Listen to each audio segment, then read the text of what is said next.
Assalamualaikum warahmatullahi wabarakatuh. Nah, kali ini kita akan melanjutkan belajar soal SKB bidang tenaga pendidik, khususnya SKB guru SD atau PGSD, baik itu pedagogiknya ataupun materi umum lainnya. Sebelum dimulai, saya ingatkan kembali kepada teman-teman untuk tidak malu bertanya di kolom komentar video ini.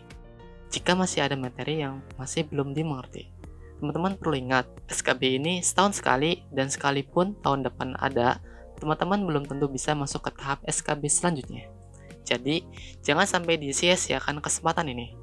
Dan 1 bulan ini, Tips Pintar ID akan update soal-soalnya 2 kali dalam sehari. Kemudian, untuk link dan pembahasan lainnya akan ditulis di deskripsi ataupun di pinned komentar di bawah. Oke, langsung saja kita masuk ke part 2 berikut ini. Soal ke-101. Seorang guru SD akan membelajarkan topik tentang gaya di kelas 6 dengan menggunakan metode praktikum. Untuk itu, beliau membawa bambu, paku, penggaris, dan 3 buah perban dari kayu dengan ukuran yang berbeda.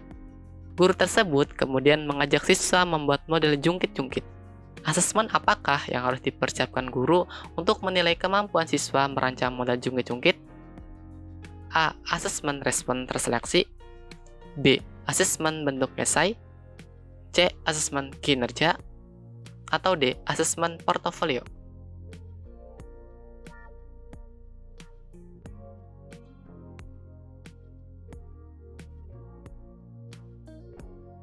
Soal selanjutnya, di sini ada tabel kegiatan dan skala nilainya.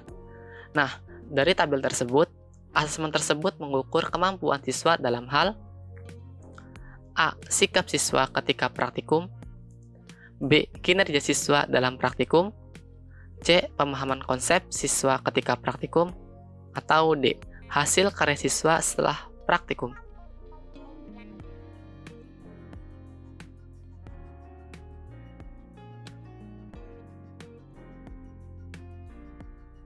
(103) Seorang guru akan mengajarkan tentang hubungan antara ciri-ciri khusus yang dimiliki hewan, kelelawar, cicak, bebek, dan lingkungan hidupnya di kelas 6 SD. Melalui pendekatan lingkungan, pada akhir kegiatan dilakukan diskusi kelas dengan meminta kelompok mempresentasikan hasil kegiatannya. Pada saat kelompok presentasi, aspek kinerja yang dapat diukur oleh guru adalah A. Mengemukakan pendapat, mengobservasi dengan berbagi indera, dan mencatat hasil pengamatan. Yang B. Mengemukakan pendapat dan mencatat hasil pengamatan. C. Kerjasama antar siswa, mengobservasi dengan berbagai indera dan membuat bagian hasil pengamatan. Atau D. Mengemukakan pendapat, berkomunikasi lisan, dan kerjasama antar siswa. Oke, bagi teman-teman yang masih bingung, silakan tanya di kolom komentar. Oke, lanjut. 104. Menurut Anda, bagaimana pembelajaran yang harus dipersiapkan guru agar aspek dalam asesmen pada soal sebelumnya dapat ditampilkan oleh siswa? A. Demonstrasi. B. Diskusi.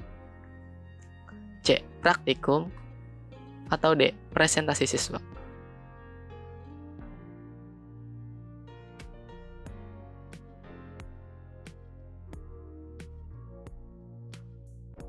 Lanjut. 105. Perbedaan utama asesmen kinerja dengan tes adalah A. Demonstrasi dan diskusi kelas. B. Diskusi dan penugasan. C. Kooperatif learning dan diskusi. Kooperatif dan demonstrasi.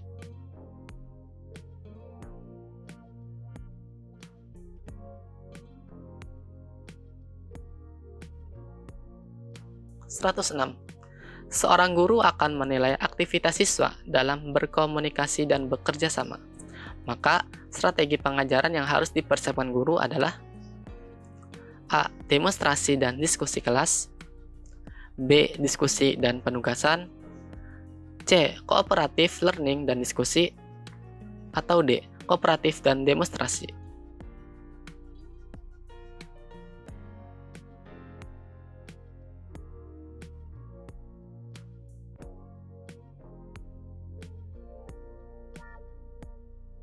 107.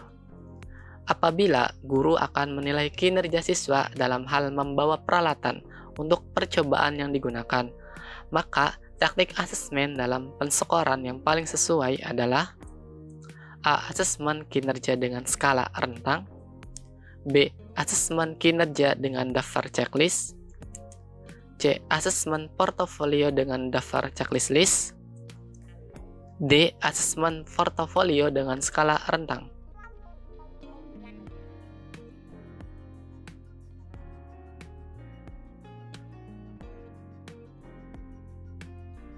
Selanjutnya, 108. Apakah kekhasan dari tes untuk mengukur kinerja? A. Perlu ada pertanyaan yang harus dijawab. B. Perlu ada tugas yang harus dikerjakan. C. Perlu ada instruksi yang harus direspon. D. Perlu ada kegiatan yang harus ditampilkan.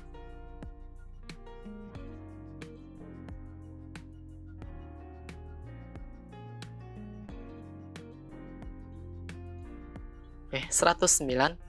Manakah alasan yang tidak tepat mengenai penggunaan bentuk atau teknik asesmen yang bervariasi dalam penilaian? A. Agar potensi siswa dapat diungkap sebanyak mungkin. B.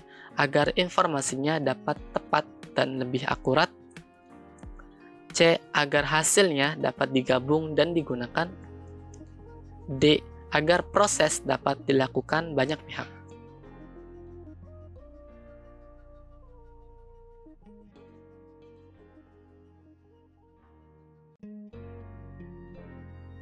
Lanjut. Perhatikan gambar.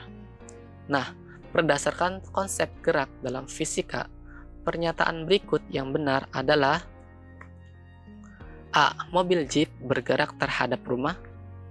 B. Mobil sedan bergerak terhadap mobil jeep. C. Sopir mobil sedan bergerak terhadap mobil jeep. D. Sopir mobil jeep tidak bergerak terhadap rumah.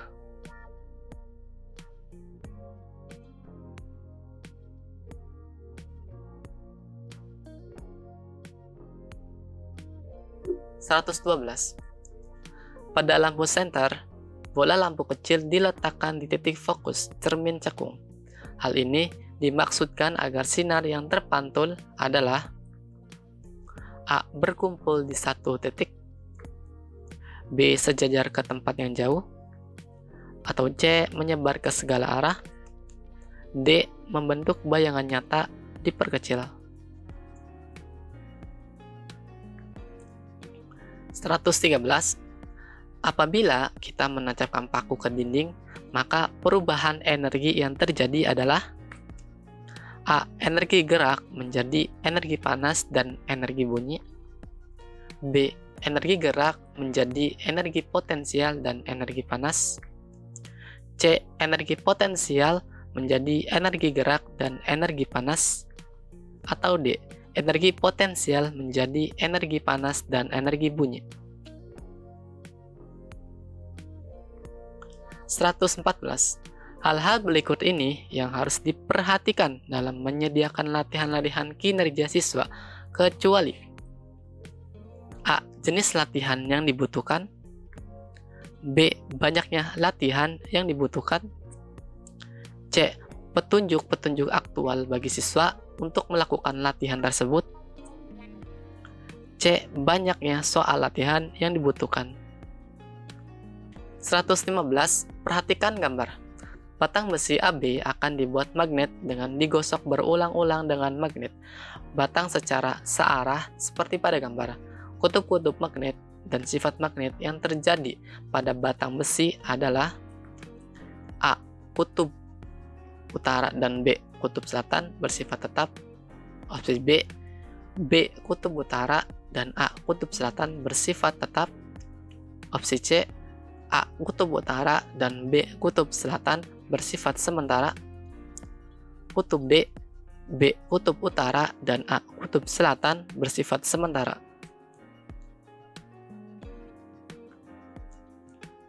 Perhatikan tabel zat adiktif dan fungsinya. Nah, Eko ingin membuat nasi kuning untuk pesta ulang tahunnya. Zat aditif yang harus ditambahkan adalah A. Pengawet, B. Pemanis, C. Antioksidan, atau D. Pewarna. 117.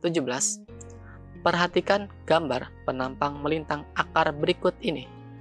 Bagian yang berfungsi untuk perluasan penyerapan air adalah A1, B2, C3, atau D4. 118. Rangka tubuh manusia tersusun atas berbagai tulang yang saling berhubungan satu dengan yang lainnya. Hubungan antar tulang yang tidak memiliki celah sendi sehingga tidak memungkinkan terjadinya pergerakan disebut A. Kifosis, B. Sinfibrosis, C. Skoliosis, atau D. Sinchondrosis. Ntar.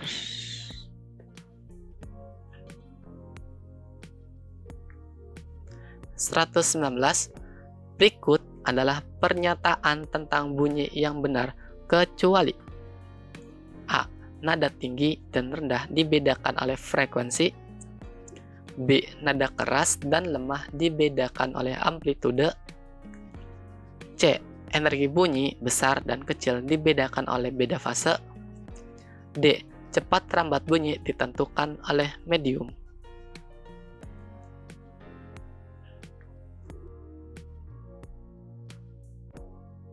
Sebuah kereta api memerlukan waktu 25 detik untuk melintasi sebuah jembatan yang panjangnya 1.200 meter.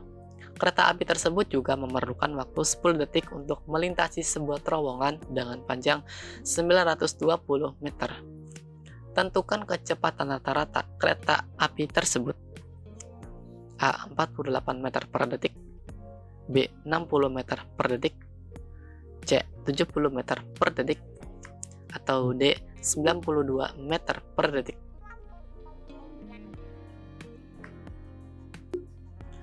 Oke, untuk part 2 sampai di sini. Untuk lanjut ke part 3 dan part selanjutnya, silakan klik link yang ada di deskripsi. Sekali lagi, saya ingatkan kalau masih ada yang bingung materinya, silakan tanya dan diskusikan di kolom komentar. Jangan sia-siakan kesempatan yang ada. Oke? Semoga sukses terus yang masih berjuang, dan saya akhiri sampai di sini. Sampai jumpa di video part 3 selanjutnya. Salam sukses dan assalamualaikum warahmatullahi wabarakatuh.